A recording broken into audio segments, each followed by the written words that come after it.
இவங்களோட favourite food. So எக்லேருந்து கொடுக்கக்கூடிய food. So இது வந்து பார்த்திங்கன்னா இந்த மக்கள் வந்து விரும்பி சாப்பிடக்கூடிய உணவு. அப்புறம் கார்னு, நம்மள்ட்ட இருக்கக்கூடிய பாப்கார்ன் தான். அதை வந்து அவியல் பண்ணி அப்படியே வச்சுருக்குறாங்க.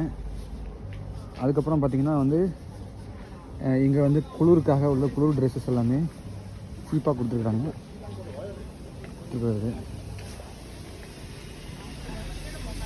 ஃப்ரெஷ் மீன்ஸு, ஃப்ரெஷ்ஷான மீன்ஸு.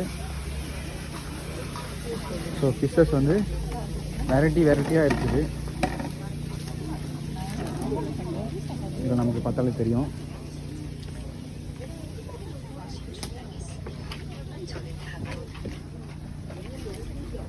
எல்லாமே சீ ஃபுட்ஸு. எனக்கு என்னென்னு தெரியல, பட் ஆனால் நிறையா விதமான சீ ஃபுட்ஸஸ் இங்கே இருக்குது. எல்லாமே வந்து தரமாக இருக்குது. அப்புறம் வந்து பூண்டு, இது ஒரு வகையான உணவு தான். அப்புறம் வந்து பேரிச்சம்பழம், இது ஒரு டைப் ஆஃப் பேரிச்சம்பழம், கொரியாவில் இருக்கக்கூடிய பேரிச்சம்பழமாக இருக்குது.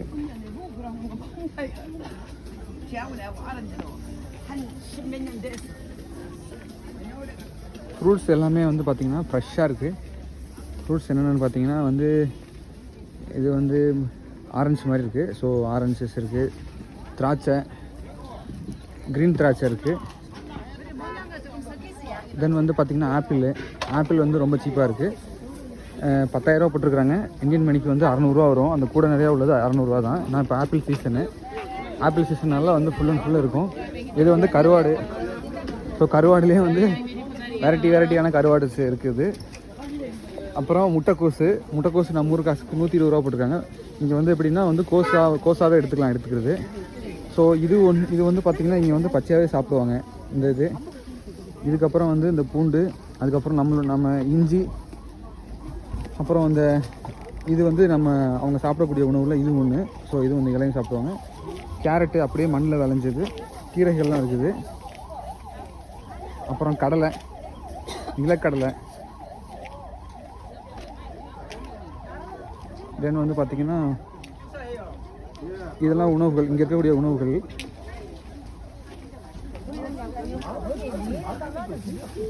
பேரிச்சம்பழம், வறுத்த கடலை,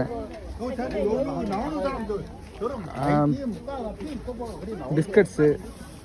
ஸோ வெரைட்டியான பிஸ்கட்ஸ் இருக்குது. அப்புறம் நம்ம ஊர் செய்கிற மாதிரி கடல மிட்டாயி, எள்ளு மிட்டாயி எல்லாமே இங்கேயும் சிறப்பாக வச்சுருக்குறாங்க. இது வந்து ஒரு வகையான பூச்சி.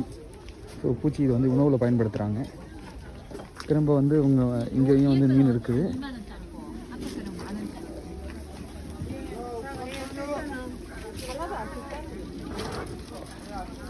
இங்கே காய்கறிகள் இங்கேயே இங்கேயே கொடுக்குறாங்க. இது வெங்காயம். ஸோ இந்த ஊரில் இருக்கக்கூடிய வெங்காயம் நம்ம ஊர் வெங்காயத்தோட கொஞ்சம் பெருசாக இருக்குது. கேரட்டு, வெள்ளரிக்காய், குக்கும்பர், க்ரீன் சில்லி, காளான்ஸு. ஸோ காளான் இருக்குது. இங்கே நம்ம ஊரில் இருக்கிற மாதிரியான இந்த உணவு முறைகள், ஸ்ட்ரீட் ஃபுட்டு இந்த மக்கள் வந்து விரும்பி சாப்பிடக்கூடியது. ஸோ இது ஒரு வகையான சூப்பு. இங்கே ரொம்ப நல்லாயிருக்கும். உங்களுக்கு பார்த்திங்கன்னா தெரியும், இந்த மார்க்கெட் ரொம்ப பெரிய மார்க்கெட்டு. பட் சுற்றுறதுக்கு டைம் ஆகும். ஸ்டார்ட்டாக நான் கொடுக்குறேன். ஸோ இது வந்து சவுத் கொரியாவில் வந்து தேகு பக்கத்தில் ஹயாங் மார்க்கெட்டு. ஃப்ரைடே மட்டும்தான் அந்த மார்க்கெட்டு இதாக இருக்கும். எல்லாமே பார்த்திங்கன்னா தெரியும், எல்லாமே வந்து ஃப்ரெஷ்ஷாக இருக்கும். இதில் வந்து பாருங்களேன், புல்லு மாதிரியே இருக்குது. இந்த உணவு முறைகள்லாம் அவங்க எடுத்துக்கிறாங்க. இதில் வந்து அதிகப்படியான ப்ரோட்டீன்ஸ் இருக்குது, ஹை ப்ரோட்டீன்ஸ் இருக்குது இவங்களுடைய உணவு முறைகள். அப்புறமும் பார்த்திங்கன்னா இவங்க எல்லாமே வந்து இவங்களுடைய இங்கேயே எல்லாமே விளையிறதுனால அருமையாக இருக்கக்கூடிய உணவு முறைகள் எல்லாமே. கீரையிலே பல வகையான கீரைகள்லாம் இருக்கிறது. முள்ளங்கி பார்த்திங்கன்னா தெரியும், முள்ளங்கி. ஸோ வந்து ப்ரைஸ் வந்து நம்ம ஊர் மாதிரி தான், ரொம்ப ஹை காஸ்ட்னு சொல்ல முடியாது. முட்டைக்கோசு 2000 ரூபானா நம்ம ஊர் காசுக்கு வந்து 120 ரூபா. ஆனால் பெரிய முட்டைக்கோசாக இருக்கிறது. மற்றபடியான இங்கே வந்து பார்த்திங்கன்னா ட்ரெஸ்ஸஸ்ஸு, நைட் ட்ரெஸ்ஸஸ்ஸு, இந்த மாதிரியான விஷயங்கள்லாம் இருக்குது. ஸோ ஸ்ட்ரீட் ஃபுட்டு நிறையா இருக்குது, பார்த்திங்கன்னா தெரியும் உங்களுக்கு.